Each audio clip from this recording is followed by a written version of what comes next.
They said the Dalton girls walked out of those woods on a cold October morning in 1963. But the way they walked, the way they stared through the sheriff like he wasn't even flesh and blood, made the town realize something was wrong long before the girls ever opened their mouths. And when they finally did speak, when those first trembling words spilled out, everyone in that quiet Kansas county understood that whatever had happened out there wasn't meant for human retelling. Not then. Maybe not now. People like to imagine that horror announces itself with screams or blood or the snapping of branches in the dark. But the Dalton case, it began with silence, a silence that felt thick, like the world itself was trying to muffle the truth before it could crawl out. The girls, Clara, June, and little Marion, had been missing for nearly a week. Search parties combed the fields, the cornrows, even the storm drains. Folks assumed the worst, but not this. No one imagined the girls would simply reappear barefoot, covered in soot like they'd been standing too close to a burning barn, and holding hands so tightly their knuckles had gone white.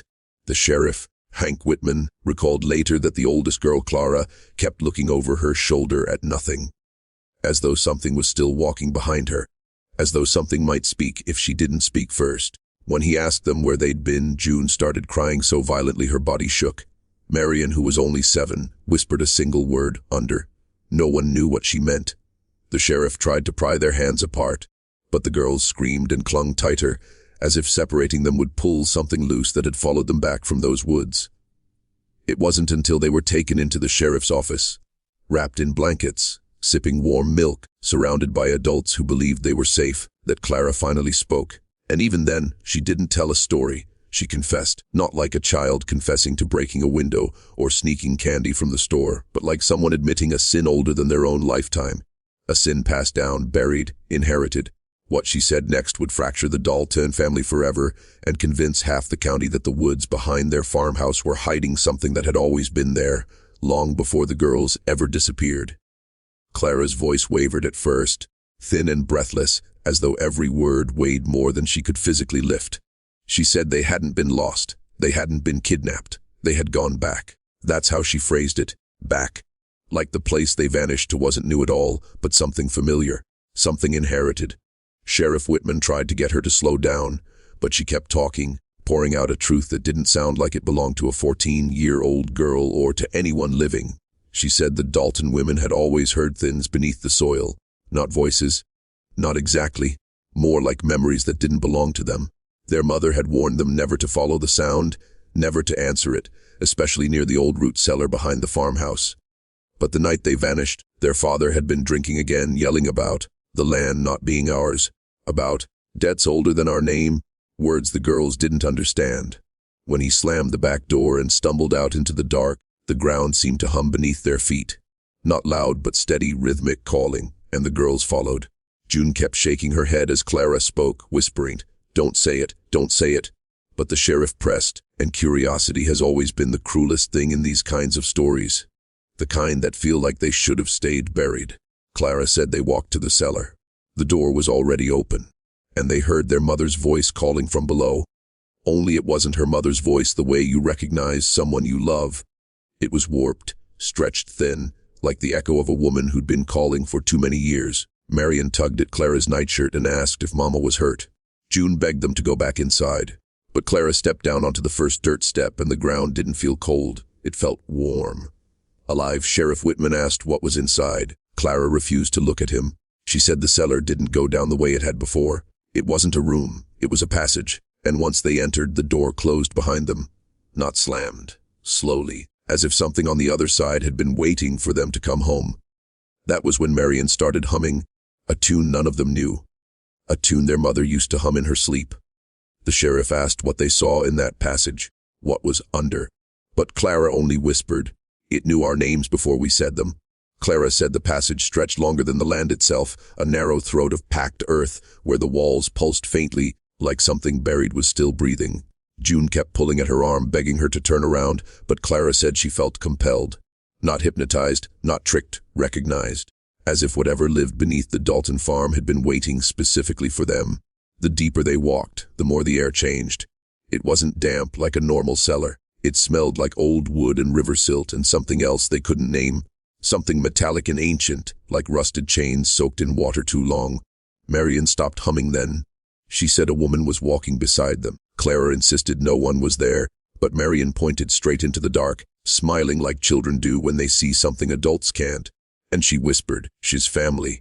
The sheriff tried to ask who the woman was, but Clara cut him off. She said it wasn't a woman. Not really. It wore the shape of one, tall, thin, hair matted down with dirt, but it didn't move like a person. Its footsteps were too slow, too deliberate, like each step was digging into the ground instead of lifting off it. And every time Marion took a breath, it leaned closer, like it was listening to her little lungs fill with air. June had her eyes closed the whole time. She kept repeating a prayer their mother taught them, but the words twisted in her mouth, coming out in a language none of them recognized. She started crying when she realized she couldn't stop. Clara said June's voice didn't even sound like hers anymore, deeper, older, echoing through the narrow tunnel like something inside the walls was repeating each word back to them, one heartbeat too late. After what felt like hours, they reached the end. It wasn't a room or a chamber. It was a pit. A perfect circle carved into the earth, smooth as if sculpted by hands, though no tool marks existed. At the bottom was water, perfectly still, black enough to swallow the lantern light whole. Marion walked right to the edge, as if she recognized it, and the humming returned. Clara tried to pull her back, but something in that darkness moved. Not fast, not violent, just rising. And with it came the realization that the Dalton family hadn't been alone on that land for generations. That the thing beneath the soil knew the sound of their blood. If you're still watching, you're already braver than most. Tell us in the comments, what would you have done if this was your bloodline? Clara said the water reflected more than their own faces. It showed things that shouldn't exist. Faces pressed into the earth, not screaming, not moving, just watching. Shapes of women, children, men, all tangled together in mud and roots, staring up at them with eyes that were too knowing, too patient.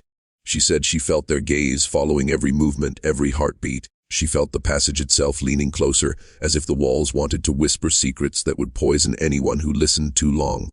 June finally opened her eyes and screamed, not at what she saw in the water, but at what was behind them. Clara spun around, but the tunnel was empty, and yet a low vibration hummed through the floorboards, up into their bones, as if something massive had been woken by their presence. Marion reached out toward the reflection and whispered the same word again, "Mama." Only it wasn't their mother. It was older than memory, a shadow wearing her face. Clara tried to yank her back, but the little girl wouldn't move. They say that the Dalton girls came back carrying the knowledge of that place with them. But what they told adults afterward was fragmented, partial. The sort of story that makes people doubt your sanity rather than question the reality of what you've seen. They spoke of voices that sang and screamed at the same time, of hands that reached from the mud but never touched them, of something that had been waiting for their family line for generations, marking them as debtors or inheritors. They couldn't tell which.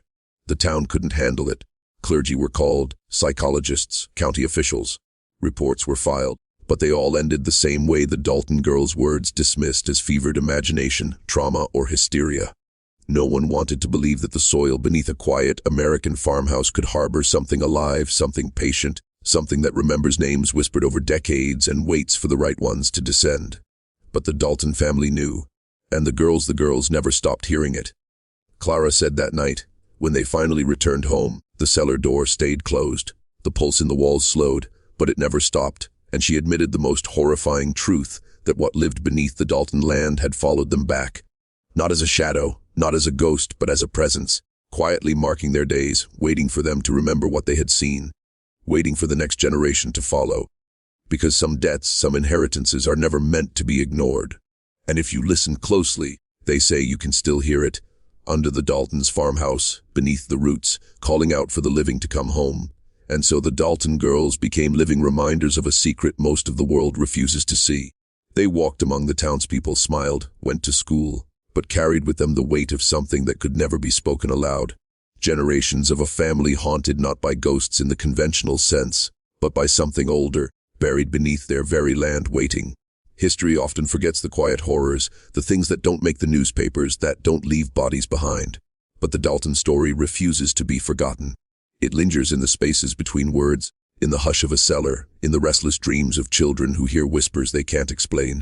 It is a darkness that isn't dramatic or cinematic. It is subtle, patient, inevitable. The kind that erodes sanity slowly, like water wearing down stone. What happened to the Dalton girls is more than a story of disappearance or survival. It is a warning, a reminder that some places remember, that some land keeps score, that some family lines carry debts older than law, older than memory, older than mercy. And when those debts are claimed, it isn't violent, it is quiet, insistent, unavoidable. The Dalton girls admitted it in 1963. The world refused to believe. But the truth doesn't need witnesses, it waits. Beneath the soil, beneath the roots, beneath the ordinary facade of a family home, it waits for the next step, the next generation, the next curious soul to follow where the Dalton girls once walked. History sometimes whispers in a language only the blood can understand, and if you listen closely you might hear it too. The story ends here, but the echoes remain.